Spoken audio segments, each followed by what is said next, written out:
Hello இயற்கை காதலர்களே, பொதுவா பறவைங்க பகல் நேரத்துல ரொம்ப சுறுசுறுப்பா அங்கிட்டு பறந்துட்டு இருக்கும், கீச்சு கீச்சின்னு கத்திக்கிட்டே இருக்கும், எல்லாத்துக்குமே தெரியும். அதே நேரம் பகல்ல இருக்கிற மாதிரியே இரவு நேரத்திலயும் சில பறவைங்க ரொம்ப ரொம்ப சுறுசுறுப்பா இருக்கும். நமக்கு இரவு நேரம் பறவைங்க அப்படின்னு சொன்னோன்னே நமக்கு மைண்ட்ல வர்றது என்னன்னா ஆந்தைகள் தான் வரும். ஆனா ஆந்தைகள் மட்டும் அல்லாம இன்னும் சில பறவைகளும் இரவு நேரத்துல நல்ல ஆக்டிவா இருக்கும். அதை பத்தி தான் இந்த வீடியோல நம்ம முழுசா பார்க்க போறோம். நம்மளை சுத்தியும் நம்ம ஊரை சுத்தியும் இருக்க பொதுவான இரவாடி பறவைகளை மட்டும் இப்ப பார்க்கலாம். ஃபர்ஸ்ட் என்னன்னா காமன் இந்தியன் நைட் ஜார் சொல்லக்கூடிய சிறுபக்கி, இதை பக்கின்னு சொல்லுவாங்க. இன்னும் லோக்கலா பக்கிலுன்னு சொல்லுவாங்க. இதுக்கு ஏன் பக்கின்னு பேரு தெரியல, உங்களுக்கு ஏன் தெரிஞ்சுன்னா கமெண்ட்ல சொல்லுங்க. இது எப்படி இருக்கும் அப்படின்னா, உடம்பு ஃபுல்லா பழுப்பு கலரும், அதுல கருப்பு கலர் புள்ளி வச்ச மாதிரி இருக்கும். வால் பகுதியில வெள்ளை கலர் கோடர முடியும். இதுல வாய்ப்பகுதி நல்லா அகலமா இருக்கும். கண்ணை சுத்தி மஞ்சள் கலர்ல வட்டம் இருக்கும். இது என்ன ஸ்பெஷல்னா, நம்ம மிருகங்க மீது லைட் அடிச்சோம்னா இரவு நேரத்துல அது கண்ணு பயங்கரமா மின்னும். அதே மாதிரி இந்த பறவை மீது நம்ம டார்ச் அடிச்சோம் அப்படின்னா இது கண்ணும் பயங்கரமா மின்னும். இன்னொன்னு, இந்த பறவை அதிகமா ஈசல், பூச்சி, விட்டி, வண்டுகள் அதிகமா விரும்பி சாப்பிட்டு அது எல்லாமே கட்டுக்குள்ள வச்சிருக்கு. பகல் நேரத்துல மரத்துலயும் இல்ல மரத்துக்கு கீழே புதறலையும் அமைதியா ஓய்வு எடுக்கும். நீங்க இரவு நேரத்துல வெளியே போறீங்க அப்படின்னா இந்த பறவை சவுண்ட நல்லா கேட்கலாம்.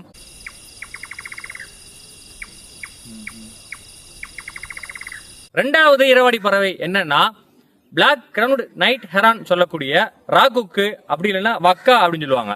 இது பாக்குறதுக்கே ரொம்ப ரொம்ப அழகா இருக்கும். எப்படின்னா, பகல் டைம்ல எப்படி கொக்கு இருக்கோ அதே மாதிரி இரவு நேரத்துல இந்த கொக்கு தலையில இருந்து முதுகு வரைக்கும் கருப்பு கலர்லயும், தொண்டையில இருந்து வயிறு வரைக்கும் வெள்ளை கலர்லயும், ஆனா 2 இறகுகளும் சாம்ப கலர்ல இருக்கும்.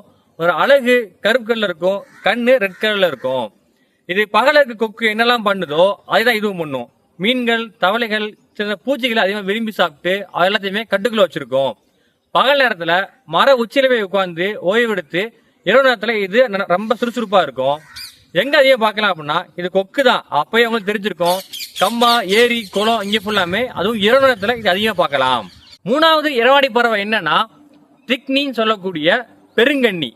இது பாக்குறதுக்கு அப்படியே ஆள்காட்டி பறவைய ஜெராக்ஸ் போட்ட மாதிரி இருக்கும். ஆனா அது வேற இது வேற. இது எப்படி இருக்கும்னா, தலைப்பு கொஞ்சம் பொசு பொசுனும், கண் நல்ல பெருசாவும், பழுப்புல கருப்பு கலந்த மாதிரியும், 2 ரெக்கையிலயும் வெள்ளைக்கல் கோடு போட்ட மாதிரி இருக்கும். கால்கள் 2ம் மஞ்சளா நல்லா ஸ்ட்ராங்கா பெருசா இருக்கும். இந்த கால்கள் எல்லாம் ஸ்ட்ராங்கா பெருசா இருக்கனாலேயே இந்த பறவைக்கு ஆங்கிலத்துல திக் நீ அப்படின்னு வந்திருக்கு. இந்த பறவையுமே மற்ற பறவைகள் மாதிரி அதிகமா பூச்சிகளை சாப்பிடும். அப்பப்ப சில ஊர்வங்களையும் பிடிச்சு சாப்பிட்டுருக்கு. சாப்பிட்டு அதுல எல்லாத்தையுமே கட்டுக்குள்ள வச்சிருக்கு. நீங்க இரவு நேரத்துல வெளியே போறீங்க அப்படின்னா இதர சவுண்டு நீங்க கேட்கலாம். நாலாவது இரவாடி பறவை என்னன்னா, எல்லாரும் தெரிஞ்ச பறவை தான், ஆனா இவர் பார்த்திருப்பீங்க. வேற ஒண்ணும் இல்ல, ஆந்தைகள். ஆந்தைகளே ஏகப்பட்ட வகையான ஆந்தைகள் இருக்கு. ஆனா நமக்கு பொதுவாக நம்ம ஊர்ல பாக்குற ஆந்தைகளை மட்டும் என்ன பார்க்கலாம். அதுல 3 இருக்கு. என்னன்னா, ஒன்னு புள்ளி ஆந்தை, இன்னொன்னு கூகை, இன்னொன்னு கொம்பனாந்தை. இந்த 3 ஆந்தைகளுமே வேற வேற ஆந்தைகள் தான். ஆந்தை பத்தி சொல்லணும்னா நிறைய சொல்ற மாதிரி இருக்கும். அதனால அது நான் தனியாவே காணொலி போடுறேன். என்னன்னா, ஒரு ஆந்தை ஒரு இரவுல மட்டும் கிட்டத்தட்ட 6ல இருந்து 8 எலிகளை சாப்பிட்டு அது எல்லாமே கட்டுக்குள்ள வச்சிருக்கு.